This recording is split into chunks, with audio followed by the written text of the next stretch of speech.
There we go. Good. Okay. Hanging up.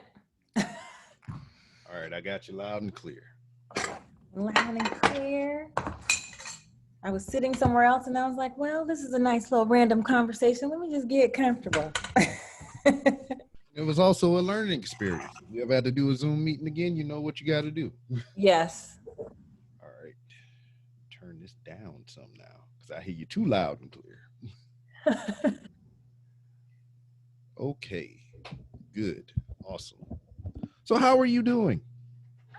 Good. I'm maintaining in all this madness. I have to say that I was looking forward to a random conversation. Oh, yes, very well. Yeah, makes you stay in the present moment. Yes. So I'm weird, Me too. and I can't pronounce people's name, foreign and domestic. And now I look at the name, and the I is fucking me up right now.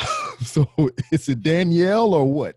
Yeah, that's how you spell Danielle. I've never had anyone ask me that, but that's awesome. I don't know. The I is just like Danielle. I was like, what is this? The I is kind of silent or sounds like a Y. And then it would be like Danielle. You know what? I answer to them all, and I actually have a friend that when she calls me, she says, "Hello, Dan IL." I ain't the only one, so I don't feel too bad. All right, I'm almost ready. So what is like what 6 over there? Yeah, How has your afternoon been? good. I can't complain. And you shouldn't, because it could always be worse. It can always be. It can always be worse. All right, we got sound bag. We got Danielle here. You originally from the Cali way, right? Yeah, I grew up out here. I was born in DC, moved around a lot. My dad was just a man that believed in opportunity, following opportunity.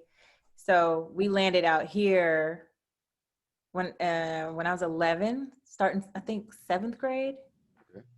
So I feel like those are your, impressionable years. That's when you learn how to drive, all that. So that's kind of where I claim, but I'm kind of from everywhere. I lived in Texas a little bit, lived in Chicago. Yeah, Yeah. I mean, man about the world, so he bring his family along with him for the ride. Right. So Right. similar situation here. I retired from the military in 2016. So I mean, I've done the same thing to to a certain extent. You know, I had to go to wherever they sent me, and I had to drag them all along with me and whatnot.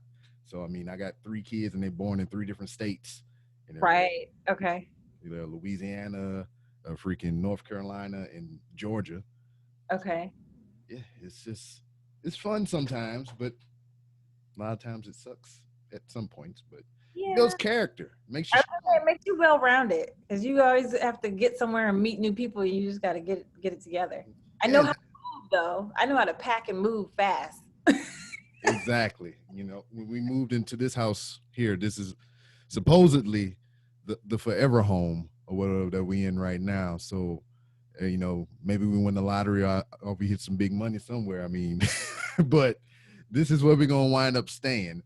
So Okay. it's just like when we moved from the other place to here, it's just we didn't really give a shit. We just like, well, this is gonna be the last place we got to move. We're just throwing stuff in the back of the U-Haul, just like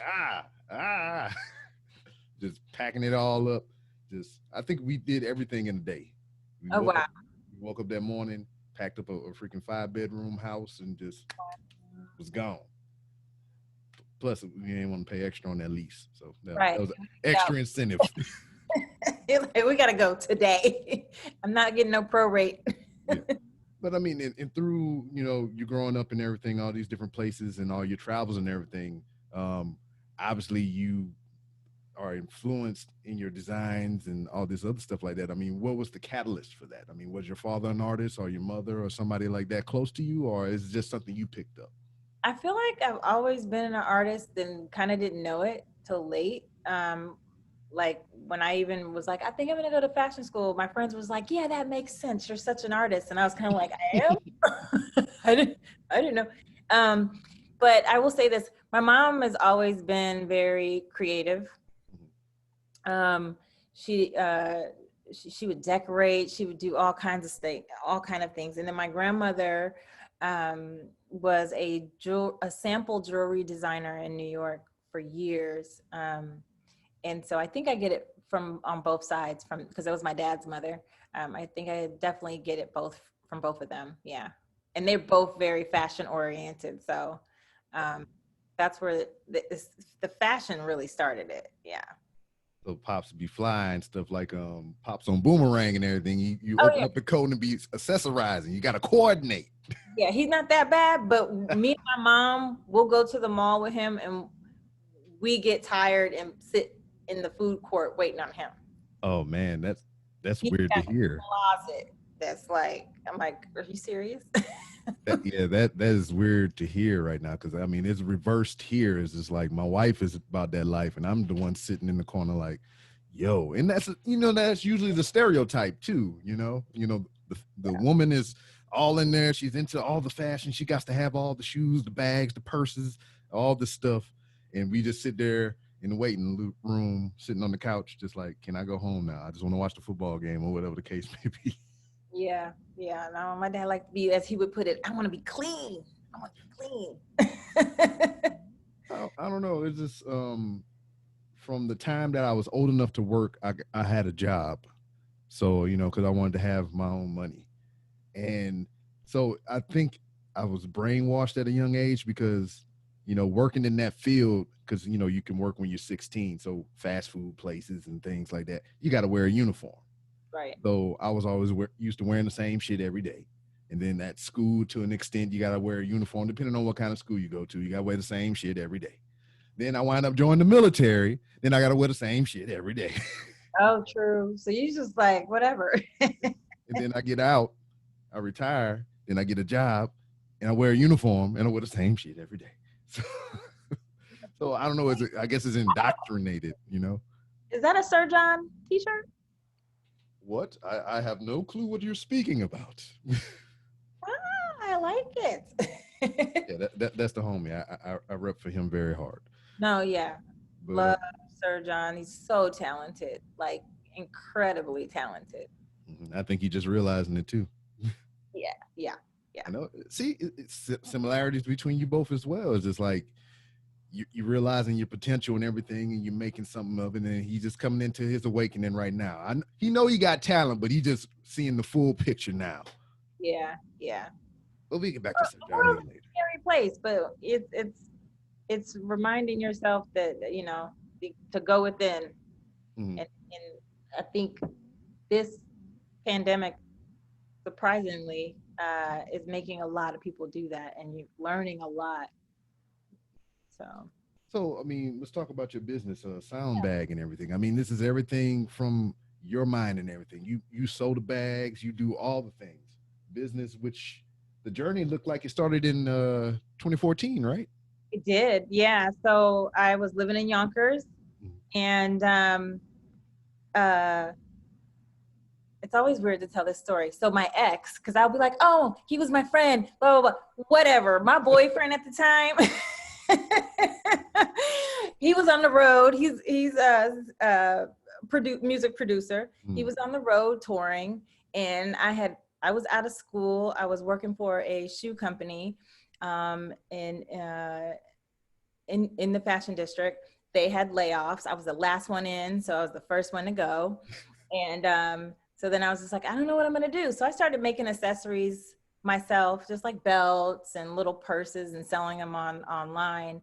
And one time when he was home about to go out, he was like, you should make me a bag. And I was like, oh, okay.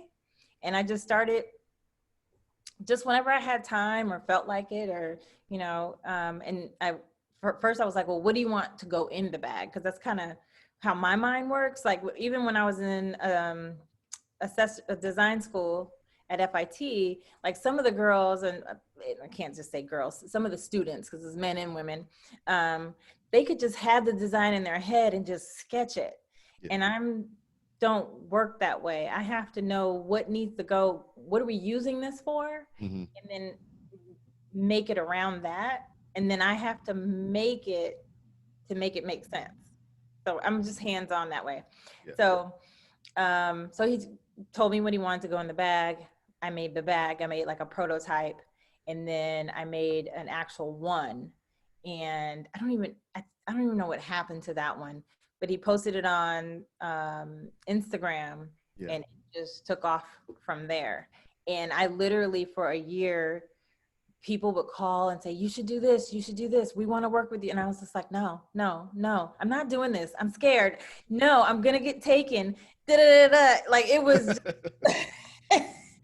it was a hot mess. And it was only myself, because yes, everything in the world could go wrong, Yeah. but at the same time, then it goes wrong and you fix it. Like that's how life works. But um we make excuses until we run out of excuses. So I made a lot of excuses until I finally ran out of excuses and was like, okay, I'm tired of you. In the mirror, I'm tired of you. What we gonna do? And then I decided that one, um, I just kind of kept working on the design, because then once you make something, you're like, oh, that doesn't really work well. Got to make the improvements and everything. Right. So did that. In the process, then I moved here, because being from here, I always knew I was going to come back here. And the winters in New York were getting Oh crazy. no. Yeah. I don't, mm-mm. Yeah, we had two winters where one, it was like in the teens for a whole month. And then the next winter, it literally snowed. And as soon as the snow would melt, it'd snow again. And I was just like, I gotta go. I gotta go. We're gonna do this long distance thing. So I moved, and once I moved here, interestingly enough, and I think the weather actually, I'm definitely affected. I'm one of those people that's affected by the weather. And I think it just helped me feel like I can do this. And I just everything started to fall into place. And even down to the man, the my liaison that's in China that helped me manufacture them is worked with me. He was the product manager and designer at the shoe company that I worked for in New York. Crazy. So he ended up moving to China, and he reached out, and I was like, oh, he was like, let me know if anybody's looking for, you know, manufacturers for shoes or bags. And I was like, oh, well, and then Just now, so happen. right. And then now I have this person that I trust, because that was my biggest thing about um, working and getting things manufactured, because so often people steal your designs, um, or I heard plenty of stories in school where people would find manufacturers in China, they'd send it over here, and then they'd be like, oh, yeah, you owe us another 10,000 or we're not going to release it from customs. Yeesh. What do? Yeah. That product, you know? So, yeah, that's kind of how that went. And then, um, and by that time, Instagram had grown bigger. Hmm. Facebook was doing more with products and stuff. So it just seemed like everything kind of fell into place. And me and my boyfriend at the time we're still very good friends. Yeah. And we still work together on this in different ways. Like it's my baby, but we cross promote and just encourage each other. He's like one of my uh, he's like a confidant, and I call him like, let me tell you what happened, so, and then we call each other when we have good news, so it's good to have that support for sure. Yeah. Word. But I mean, he was a big part, because him being in the industry, he told me what was needed in the bag. I'm not a producer. Yeah. And then once we launched, everybody he knows and all his people like just help push it, and it ended up being very awesome for us. Word. So I mean, I know you said that you kind of catered the bag to his needs at the time and whatnot. You know, the overall design, shape, what can go in it, and all kinds of stuff. And I look at some of the pictures here. I mean, that is a very flexible bag. There, it's just like, I mean, we got wine bottles in here. I just Oh so yeah. happen to be drinking some wine out of my cup. Oh, I should have bought some wine. I might have to take the computer with me. Yeah, well, that's the interesting thing is I made it for a specific purpose, but then um, once I started thinking like, okay, we got to market this and, yes, producers, but then I was using it. And then my mom and dad were like, well, we want a bag. And then different people were saying, well, this is how I'm using the bag. And I was like, oh, he's like, it's a large computer bag as well. Yeah. So yeah, it kind of just started to formulate. I had one my barista who, you go in the coffee shop and you end up chatting with people, and he always had a good playlist on. So I was Mm. like, oh, what's this? Come find out he's a music producer. Word. So he helped me, and a photographer. So he helped me with some of the marketing and like social media in the beginning as well. And then he had a baby, and he started using it as a baby bag. As I it, seen like, that. That's yeah. And I was like, that's kind of cool because men, when men have the kids, and men, and camouflage. Yeah, just it's not a diaper bag. it's cool. So yeah, it just keeps kind of moving. Now, when I first seen the bag and everything, because it was through the work with you and Sir John Lee doing the false prophet collaboration and Oh yeah, everything. the challenge. And not only that, as going through your profile and just looking at some of the things that you do, you also cross promote with other artists and everything, which I feel is, smart because it's kind of themed toward them and everything, even though it's multifaceted and whatnot. But to have almost like your own showcase and whatnot for the most So part. that kind of just came about with people reaching out, and then it really touched my heart in the sense of like, because I was this artist that didn't know I was an artist. So I felt like I want to be that person who encourages other people to, like, you can do it. Don't, this is what you like, you were called to do it for a reason. Like, this is calling you for a reason, so do it. Because there's so many naysayers, why you want to do that? Well, you can't do that, you can't make no money off that. Like, there's so many that yeah, I want to be on the other side of that, Yeah. that company in person that say you can do it. I am the biggest cheerleader, and I used to be a cheerleader, but I'm like I just like to cheer people on because it feels good, if it feels good to shine some light and be positive for people. And when you're trying to do something that being an artist, sorry about that. Being an artist is it's a bit exposing, you Mhm. know? Yeah. You make something and then you put it out there and it's gonna be judged. Of course, we don't make it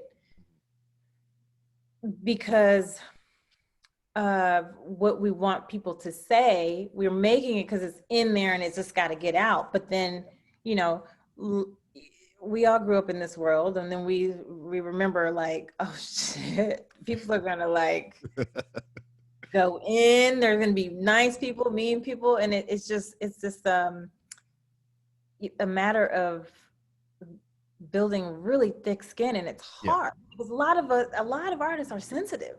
That's what Mhm. makes us artists, you know.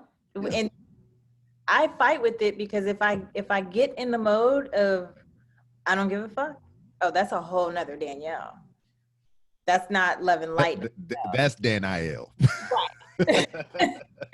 That's Danny B. Oh shit.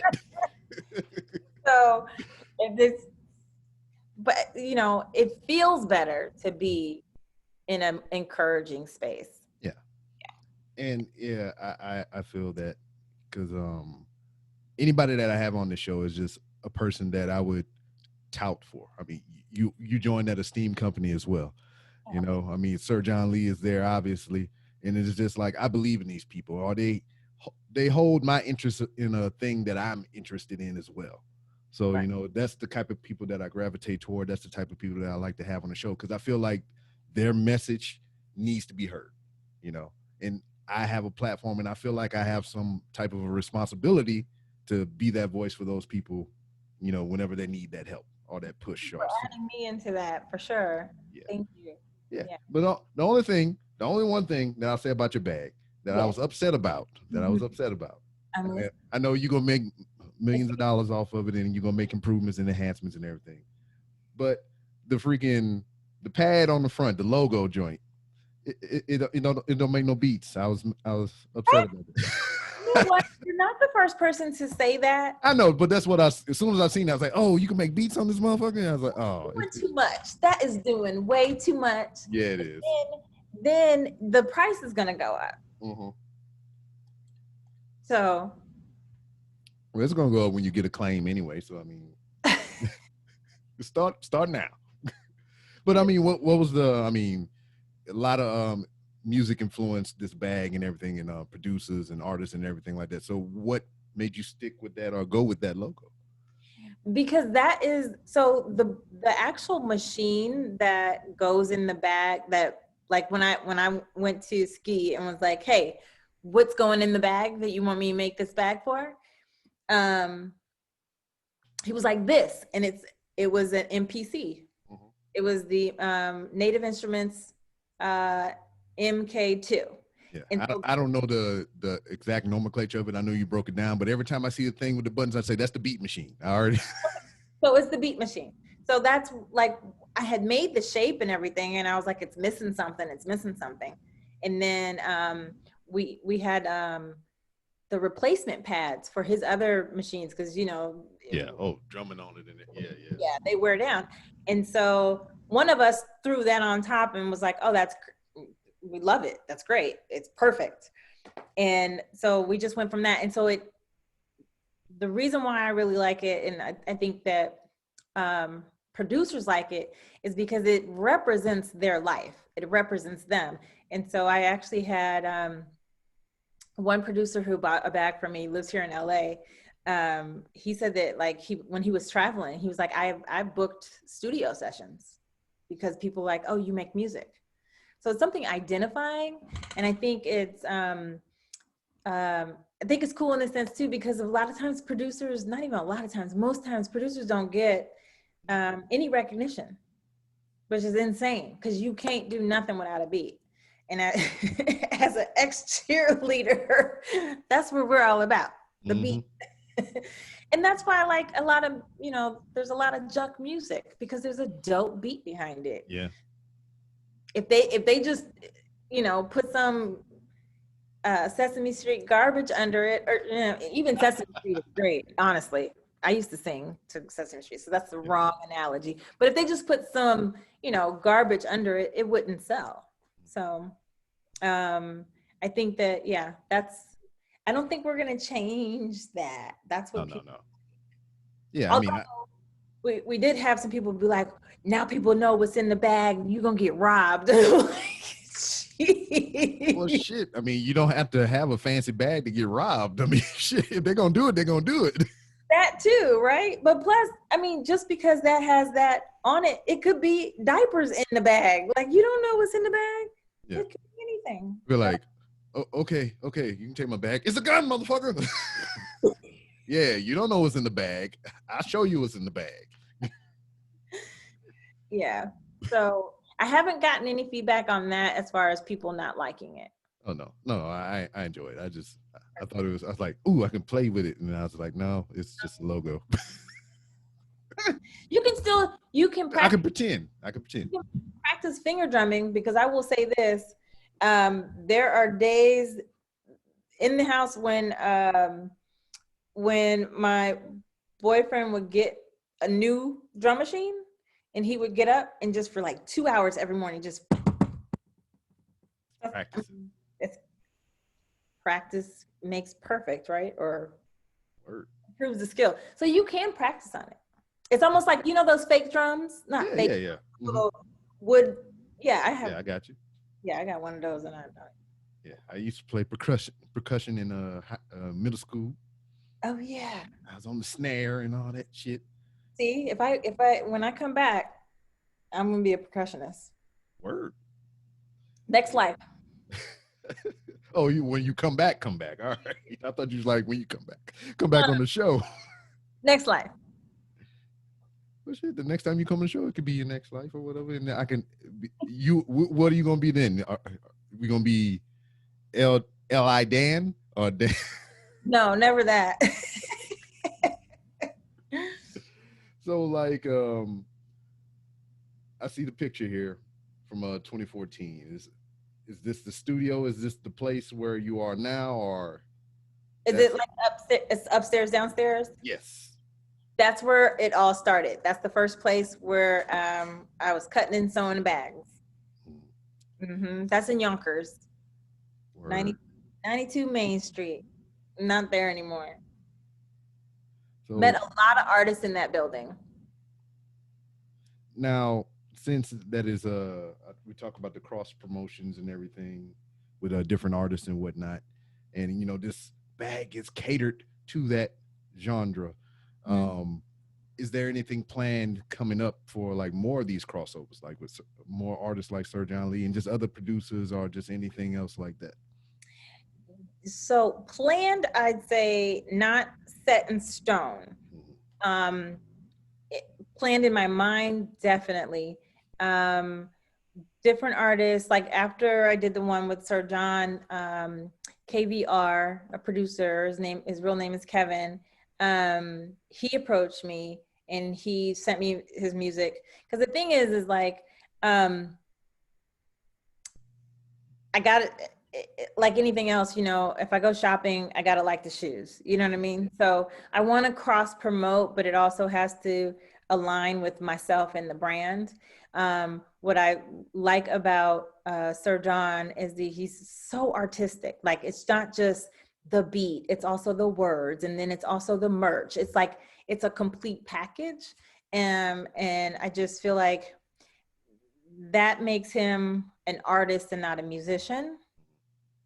And I just gravitate towards that. I just have full appreciation for that because I do.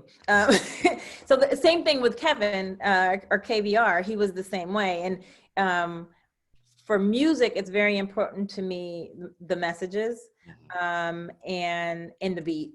And so I just like how it doesn't have to be conscious rap, but it just has to make you think. It has to make you, you know, make you feel something. And so that's how those two went. I haven't made any connections with anyone else, but I'm open. I definitely, there's a lot of musicians that I've run into in my life that I would like to just sit down and interview as well. So I'm not sure if it's my little dog Joy. I'm not sure. Somebody was clapping. I was like, "You got an audience in there?" Let me take her. She's got a little thing on her head because she's messed her paw up. But I'm not sure if I want to do like podcasts or just the little interviews. Hey, puppy. Hey. But definitely, yeah, I just want to, because you ever meet someone and you see the art that they do, but you also just want to sit down and get in their brain. All the time. Here we are. Yeah. So, yeah, I might have to pick your brain about this. Yeah, you know, I was listening to you speak just now. I mean, you hit the key word I was looking for, podcast. Because scrolling through, because I got to lurk, have some stuff to talk about when you come here. I seen you doing a couple of live videos with other people and everything. And that was going to be one of my questions. Have you ever thought about doing a podcast? Because what you just said. So, I mean, it's rolling around up there. So, I mean, when we going to pull the trigger? I just need to lay it all out. You know how you, I just need to lay it all out. And then I also need to do what I encourage other artists to do, is just do it. Just like I follow Gary Vee, and I think he's just great with what he encourages people, like, especially as far as content, like put it out. It doesn't matter. It might be, because we will think it away. You know what I mean? We'll like, oh, I don't have this done. I don't have that done. And um, and you'll never have it done. Versus if you at least put it out, then you can make the corrections and improvements. Yeah. So it's just getting out of that, getting out of my own way and getting into that space of action. Yeah. And then even even though we was talking about having a tough skin and how everybody like to, throw daggers at things, I mean, it's still an audience that's watching and giving some kind of criticism. That way you can kind of lean against it or kind of, maneuver around it and whatnot. So, I mean, yeah, it's trial and error pretty much. Yeah. And I 'Cause feel like if I just get out there, because I'm wonder if this happened with you. Yeah, there's going to be a lot of criticism, but it almost like makes it trains you, Mhm. so you get the negative and then like immediately like, ah, and then you get the negative next time and you're like, you know what Yeah. happened? Mhm. Because for me personally, it's more like I'm doing this for me. This is something that I want to do. And for a time when I first started, I was like, yeah, I'm gonna start a podcast today, and then tomorrow everybody gonna hear it. Then I'm gonna get all kinds of sponsors and everything. And I'm gonna be rolling in the goddamn dough. I'm gonna be just like Joe Rogan and Kevin Smith and all that. All right. And You then I was like getting to talk to the people and everything, because this podcast has been an awakening for me, because for 16 years in the military, I was only to be this one type of way, which was kind of contradictory to my personality. I'm a silly person. I just do wild shit just because. But Mhm. I'm in the military, that is kind of frowned upon. So I got to work within the system. And then when I got out and started doing this podcast and everything, it was just like, it's finding me again. It's like who I was before then and who I am going to be after this point. Okay. So I just do it for me because, I like it. Yeah. And Yeah. then, I haven't really got somebody to be like, oh, your shit sucks or anything like that. Because one, if I did get anything like that, it would be a part of the show and I'd be laughing my ass off. And I would just ignore it and move the hell on. Because, I mean, that's just how I am. It's No, well, like, what it you is. made a good point. If you're doing it for you, it doesn't matter when people say, because you're like, all right. Yeah. And also by doing it, you figure out if you like it or not, because Yeah. you gotta do it to figure that out or not. Because I mean, it's like ice cream or Brussels sprouts or something. I mean, you gotta try them shits to figure out if you like them or not. And if you like them, you'll continue to eat them. And if not, you just never eat them again. Sure. Yeah. So you get in the podcast and you try it out for a little bit, or even just do recordings by yourself. Don't even put them out. Just do them for you so you can kind of listen to them and then, get used to your voice being recorded or hearing your voice being broadcasted, and just get a feel for it, get the flow. And if it's something you just really don't feel like, I do this, I put out an episode every week, Okay. and then I get bookings like from you and just other people, whatever, and I make my schedule, I do all my recordings, and I sit there, I edit them all, and I put them out one week after another. Now if you don't feel that process, if you don't like that, I mean, maybe this is not for you. But if you can kind of cope with it and you just get through it so you can get to the people, because that's what I'm doing. It's like all this is like extra shit, but this is what I want to do right now. What we're doing now, talk to you and just pick each other's brain and bounce ideas and shit like that. That's what I like. And if I have to do all that other stuff, But it must not be too bad. yeah, I can deal with that to get to this. Right. But Yeah. if you can't handle none of that shit, just like fuck it, just do something else.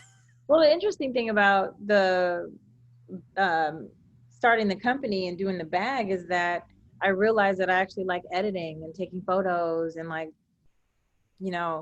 doing the creative part of the content. Um, but I am also hard headed. So sometimes when stuff starts feeling like a job, then I'm Yeah, I have those moments as well. It's just I'll get a pile of episodes and everything that I know I gotta edit, but I just got this PS5 and all this stuff. you got one. Yeah, I want to play video games, and then like, oh man, I gotta do work. And it's the holiday. Right. But as soon as the microphone come on, as soon as the recorder come up, I'm like, hey, it's party time. So what is it about this PS5? I don't know. I've been in the games for as long as I can remember. And it's just part of that thing. It's just like it's the new joint, so I gotta get rid of the old one and get the new one. Okay.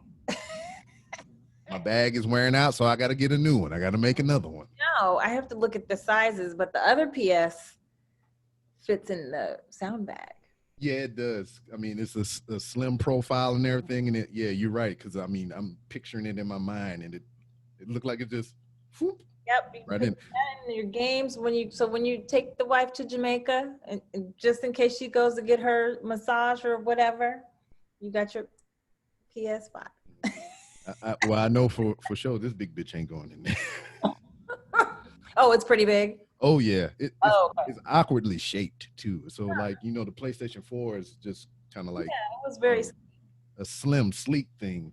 Mm-hmm. If I took pictures of it, but if you stand them up long ways, like vertically, the freaking PlayStation 5 is like maybe 2 inches taller than the Oh, so other they one. don't want you to take it nowhere. Yeah, no, not really. The freaking Xbox, the new one, that one looked like a little subwoofer and everything. It's just like a big cube. Yeah, that one could fit, but it was a tight snug. Yeah. Yeah, you probably have to put the little partition joint out, or does it pull out? Yeah. Or does yes, you have to pull that little partition joint out of there. It'll be, if you eat too much ice cream and Brussels sprouts, you get that little snug. It'll be like that. Be a little snug. I don't know why I was brought up ice cream and Brussels sprouts. Is somebody pregnant in the house? No. Like some pregnant cravings. If any kind of baby, it'll be a food baby because I'll go eat some ice cream and some Brussels sprouts. That is a weird pairing. I don't know.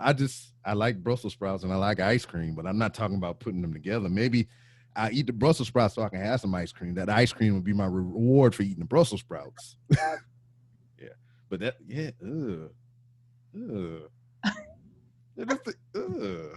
it's just sprinkle some Brussels sprouts on your ice cream like toppings. No. So, let's brush past that. 2014, that was the beginning. You got the shop and everything. That's where you sewing the bags and everything. But July of 2016 was around launch time, right?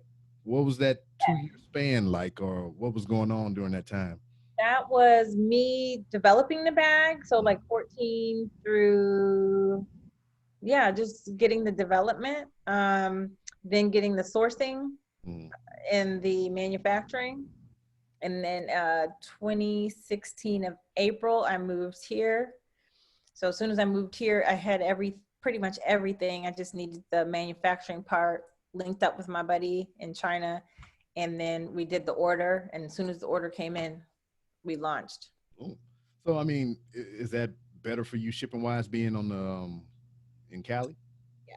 Yeah, because it's easier to plane. But what I do is I bulk order, and then they're like in the house or in the garage. Like, yeah, I had a whole bedroom full of bags. Word, you just I ship them out. I write a note for everyone. just sitting on the couch, eating on them. Air print, yeah. So and I did built the website and stuff in that time and kind of got everything ready for the launch. Word, and I see all the different array of colors and patterns and everything. And what was the inspiration behind that? That was just recommendations given to you, or it was just like, I like this fabric, let's put it on there. When it first launched, it was just black and the green camo. And around 2014, I think maybe 2014, 2015 is when camo hit the market. And so I knew that it would be around for a while.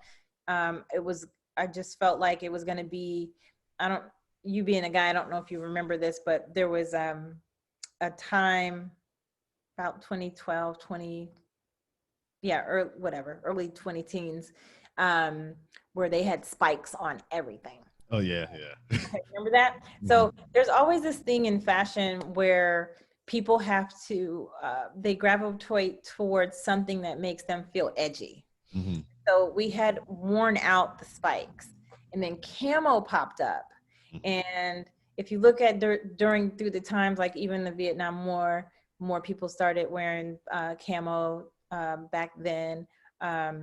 It's popped up every so many years, and so it popped up as the spikes was going out, and I was like, this is going to be around for a minute, and then they're going to remix it. You know, Yeah. they're going to do like the blue camos and then put a splash of something else on there. So that's kind of what drove me to that. I mean, of course, I liked it, but and then I felt like it was something that, in fashion, that men would gravitate towards. Mhm. Um, I used to have a thing about camo because I was in the military and that's what I wore every day. And I just like to see somebody out and about just with any kind of camouflage, everything. I was like, you disgust me. You know, because I was like, this is what I do. This is my job. And you just walking around all willy-nilly at Burger King with your camouflage on. camouflage on, yeah. Yeah. Mm-hmm. But then I got out and I got a camouflage hat and I was like, all right, this ain't too bad. So it's like, no, because I sell merchandise on my website, and the manufacturer that makes the hats, they had a camouflage pattern, and I was like, my shit looks dope in camouflage, and I was like, I wear my shit in camouflage. I won't wear nobody other shit, but Okay. I wear my shit in camouflage. Yeah. So that's kind of where it came from. The second batch, I added the blue in the blue, the gray, and the like burgundy. Mm-hmm. Now I seen the freaking the blue, orange, and white combination. That I like that. Thank you. Now that one I made. That was one of the first ones I made by hand. But it takes so much to make them that like after I sold that one, someone asked me to make another one. I was like, damn it. I'd have to make it so expensive you won't want it. Yeah. Now, I hear you say you sewing them by hand or whatever. Now, as cool as the bag looks, it is an awkward shape and everything. And I have very minimal sewing skills and whatnot. So I mean, you got like a mold that you stick around that thing. And you just how are you doing this? It's just it's about how you cut the fabric and then put it back together. Yeah. Okay, yeah. Because I was just like, my mind was like, this is cool, but how the fuck did she make this? It was a little difficult. Yeah, just a little bit for you, because I mean, you got the hands and stuff. You can do the things. I just like, nah. The very first bag we did the pads, but what I would do was cover the pads in leather. Oh, okay. And then sew it on, which was a whole nother, like I'm gluing leather on the pad. It was just, Too it was much. a lot to do. Yeah.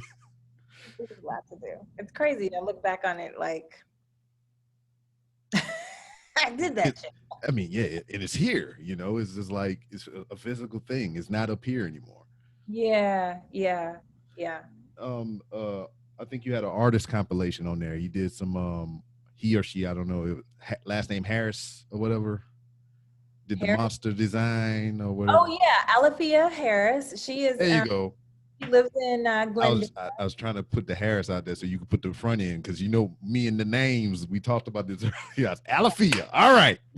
Alethea Harris. She lives in Glendale, California. She's from the Los Angeles area. She's a painter. She's an abstract artist.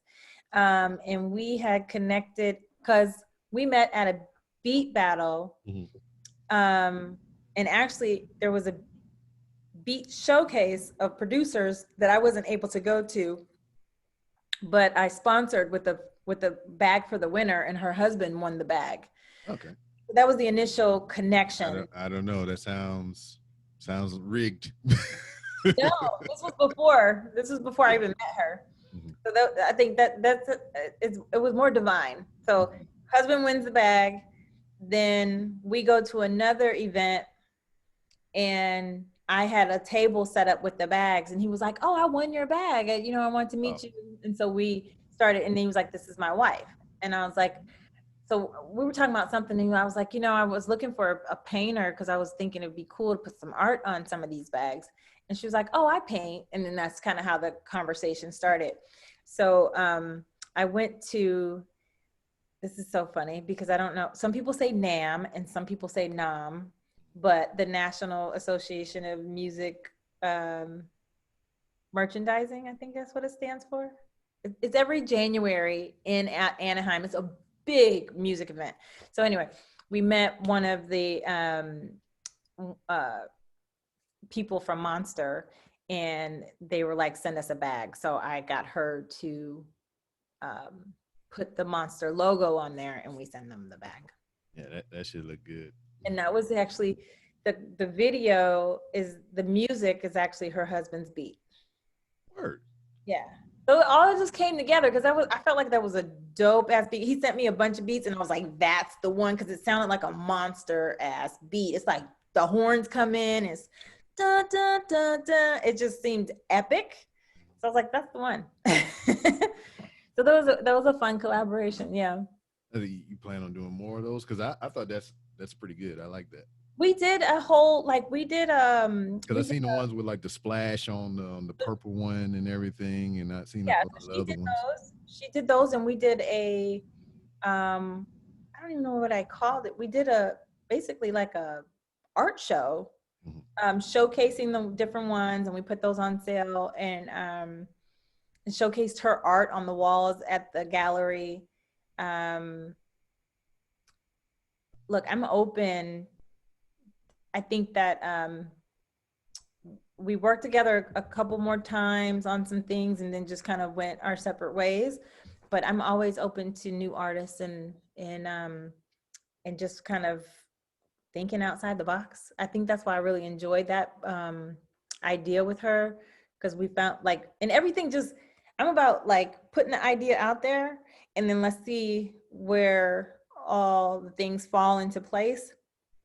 So me and her talked about it. The next week I was driving around, I saw this gallery. I went in and I was like, oh, do you ever rent this place out? And she was like, no, but we're moving and we got to be out by the end of the month. So if you want to do it.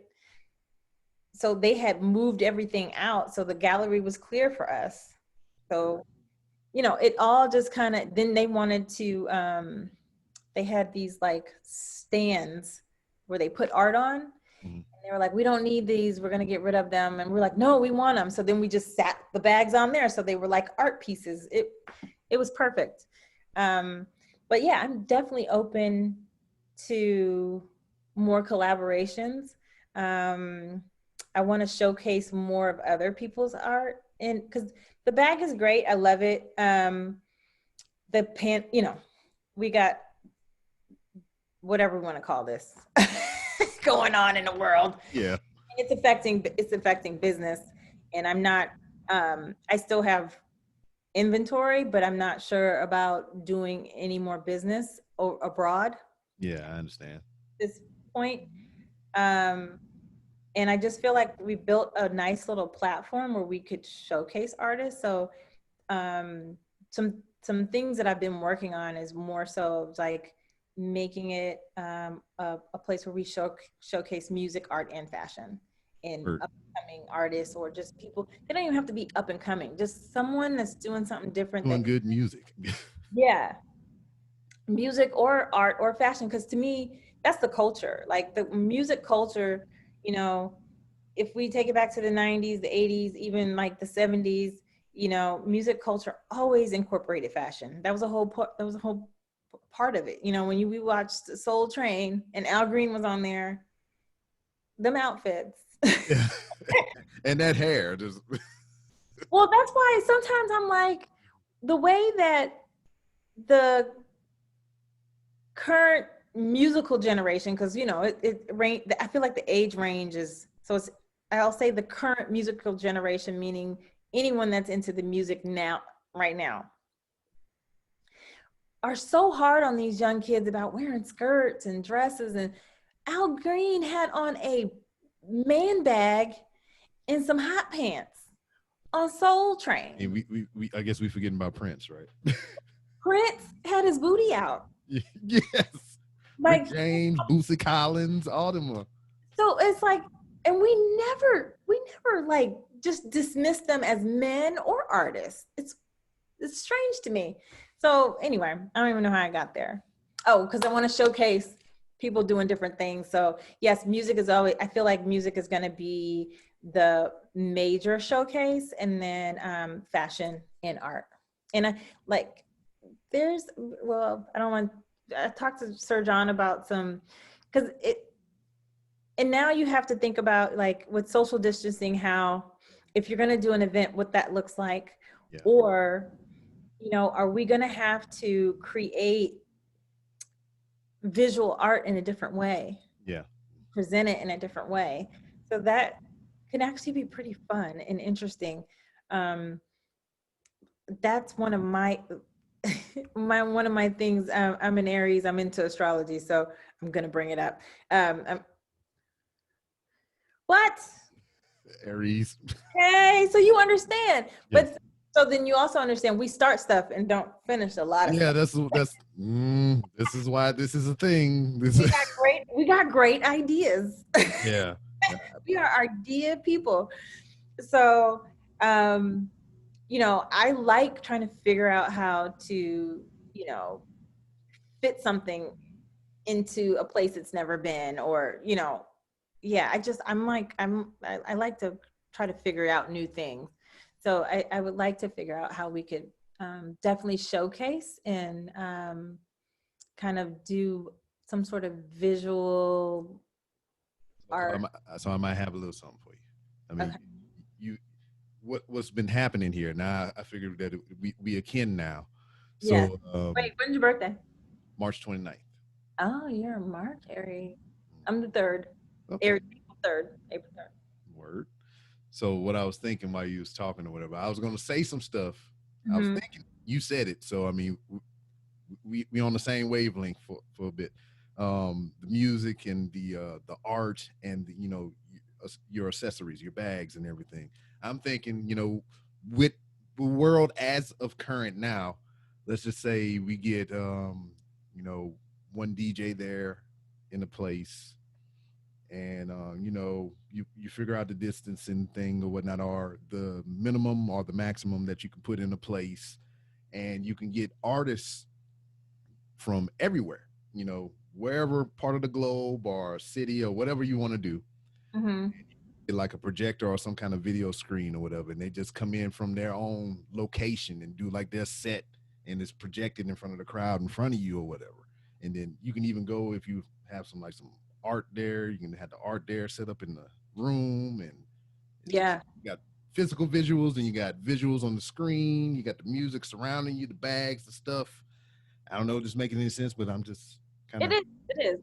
I'm seeing some interactiveness, but then like different stages of the flow. So like you said, like art and then the music and um yeah, I gotta sit down and like put some thoughts out. But I I mean it's probably easier to do here in California because we have so much outdoor, the weather's nice, and there's mm-hmm. like a lot of indoor outdoor spaces. Cali was Cali was the place that I learned I can get sunburned. It was like, I was like, man, you black man, you don't get no sunburn or whatever, Stay out there too long, yeah. You gotta flip. Yeah. You have to flip. I'm a beach girl. You gotta know. All right, 20 minutes. Turn. That's your bake time, all right? 20 minutes. 20 minutes, turnover. Yeah, I was just like, man, it feel good out here. It's like 70 something. I was like, cool. Went up there and started doing work. Came back to the room.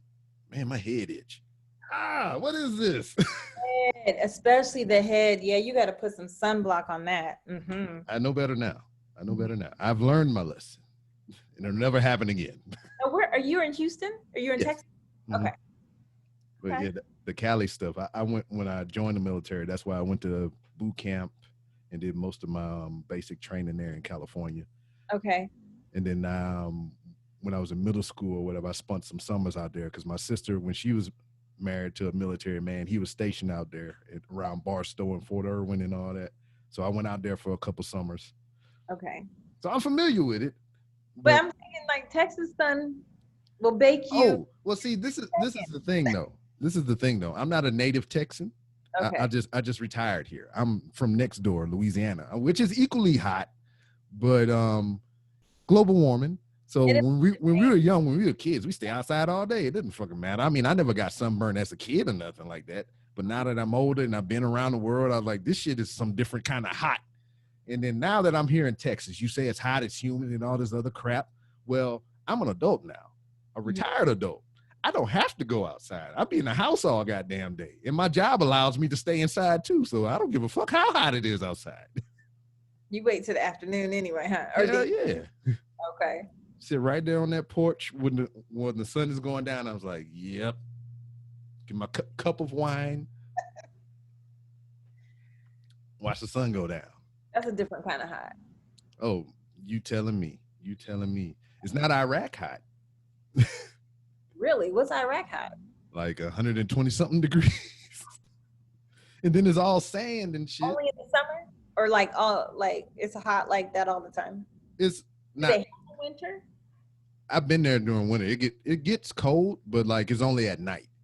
You know, it's just like it'll be hot during the day, and then as soon as like the sun will go down, because there's nothing out there. I mean, there's nothing for the wind to go around and get blocked by trees and nothing like that. It's just it cut through you. It's just freaking chilly out there. But I deployed 4 times, 3 times to Iraq, 1 time to Afghanistan. And the one time that I went to Iraq and it happened to be during the summer months, never again. Oh my God. Never again. If I had anything to do with it, because a lot of the times you don't, I was like, if I have to go on a deployment, I'm sorry, baby, but I'm going during the holiday months. I'm going through like this freaking September, October, November, December, January, because it's cool. It's tolerable, you know. Oh, thank you for your service. Thank you for your support. I never knew what to say when people would say that. But my pop put me on game. He former military. He was just like, thank you for your support. I was like, that's cool. I'm gonna steal that. But yeah, always during those holiday months. It sucked being away from the family, but it kept me like from dying a horrible heat, miserable death. But yes. So, I mean, we got a lot of things going on. We got the bags popping. We got future ideas for music infused with art and things and stuff. And I hope we have cups of wine and cheese there too, even though I can't have cheese because I'm lactose intolerant. But definitely be wine or some Prosecco. You even get, boy, I tell you, I bet you drink your wine with your pinky out. No. That's not a confident no. I do have a cup that says fancy as fuck. This is one I paid $12 for. Like, I only wanted the glass. I didn't even want the beer. It's from a brewery out here. Okay. And it's like you throw a rock in the air and it'll hit 5 breweries on the way down. But damn, I don't drink beer. But I wanted the cup. Is that red or that's white wine? White wine, yes. Okay. Yeah, I didn't want the beer. I just wanted the cup, and I had to buy the beer to get the cup. So I bit the bullet that day. But I also seen that you have like little accessory bags and tote bags and everything. Those are pretty cool too. If we go into just for anybody listening, we are doing Black Friday, so there will be some sales. So tune in. Pretty please. www.soundbag.com. Yeah. And tell them, there is no D. So you want to know the story? There you go. I was about to say you're gonna have to tell them about that, because I mean it's just like Sir John Lee. You think it's a H in there? There's no H. He took the H out for savings. Well, truth be told, in the late, I think it's somewhere around the 13th century, was when the word sound was. It went from sonist. Mm-hmm. First word was sonist. Then they started using the word sound. Mm-hmm. And when they began using the word sound, there was no D. Mm-hmm. It was after the 13th century where they started adding the D to words that had like O-N and A-N. They would add the D to those words. So originally, I like history to a certain extent. And I like it. I love words. I see a word, I'm going to look it up. And I like the origin of words and just the phonetics of it. Mm-hmm. So when I saw that, I was like, okay, that's pretty cool. So I'm trying to corner the market on randomnicity because it is a word. Is it really? Yes, I looked it up. I thought I made it up. We was in here bullshitting on the podcast, and I was like, yeah, you got to have that randomnicity. You know, you just got to be unpredictable and whatnot. I was like, man, that sounds good. I'm gonna have to use that. And I looked it up. I was like, yep, it is a word. See, random. Now, I would think that randomnicity is randomness. It random. It is. I see. You know. Yeah. Randomness. Yes. It's just a whole bunch of shenanigans. That's what it is. That's my word too. Shenanigans. I But like. yeah. So I was about to say something about the words. I said it had to be a guy that put the D on the end because we all about our D and Yeah, everything, right? I always want to add the D. Mm-hmm. Thinking about ourselves. Or Self-explanatory. not. But man, so we got the bags popping and everything like that. I was gonna ask if you had like anything else up your sleeve that you're willing to divulge, or it's just still in the No, vault. like I said, I'm really, whenever anyone asks, I'm like, I think we're moving towards a, like the new, we just did a new logo and under it, I put, what is it? Music culture. Mhm. Yeah, I should know, right? What does it say? Um, so and so that's, I think we're just gonna keep focusing on that, the music culture and like different stuff. My love of music. I mean, I grew up in LA in the '90s, so I'm a hip hop head. I'm a West Coast head. Um, you know, I'm Pac over Biggie. Sorry, y'all. I mean, I love Biggie, Mhm. but I think it was more of a, because to me Pac was a full artist. You know what I mean? Like, and that's just what I'm drawn to. People like, I when people are multitasking and doing stuff, I'm like, I'm in awe. So, um, but yeah, I feel like that would be really fun and interesting to do. And at this point, I mean, I don't think it's the apocalypse, even though it feels like it. I just feel like then I might as well be doing something that is interesting and that I enjoy, and just like helping other people get their art and work out and be encouraged. Um, we just don't encourage each other enough. I don't think everybody's got something negative to say. Yeah, Um, catch me drives you crazy. yeah, I mean, catch me on the wrong day. I'm not perfect. Catch me on the wrong day. I'm like, so I'm like, but when I have, when I'm working with other people and I'm not in the best mood, and I'm like, okay, let me go over here and do this. It makes me feel better. Helping someone else Yeah, get me out of my mess, and makes you realize things are bigger than you, and like, it's just, it's a better place for me to spend my time. word. I fully concur. So Well, our time has elapsed, and before we go, let everybody know where they can find you on social media and what you got going on and whatnot. I know you kind of plugged the website, but tell them again with yes. all your other stuff. All right. So I'm Danielle Smith from Sound Bag, and on IG we are Sound SOUN .BAG, and on Twitter, Facebook we are at Sound Bag, no dot. Mhm. And we also have a YouTube channel that I should be updating soon. It right now it has like a bunch of our old commercials and stuff, but I'll be putting the interviews on there and just doing just some, I don't know, whatever I feel like. Yeah, some random stuff. Can we? Random stuff. I got some skates, and I think I'm gonna start skating to the music that I like. Yep. Well, and as it is with every guest that has been on the Random Realms with Rob podcast, the door is always open for you to come back to promote your next big thing or just to come shoot the shit. Okay. Well, thank you. I'll take you up on that. I might come shoot shit about some random shit. Word. Do you like Outside. do you like wrestling? Don't. Okay. Well, never mind. We won't talk about that. I have a new love for guns. Ooh, I'm starting a collection. I So, just got a 17. ooh, okay, okay. If you want to see some fun things that are done with guns, I would suggest that you look up Black Rambo on Instagram. Okay. Yes, that was a former service mate of mine, and he got out of the military, pursued a career in rapping, and then he started collecting a whole bunch of guns, and he just stopped rapping and started doing the stuff with the guns. I wonder if you could use the bag To for. put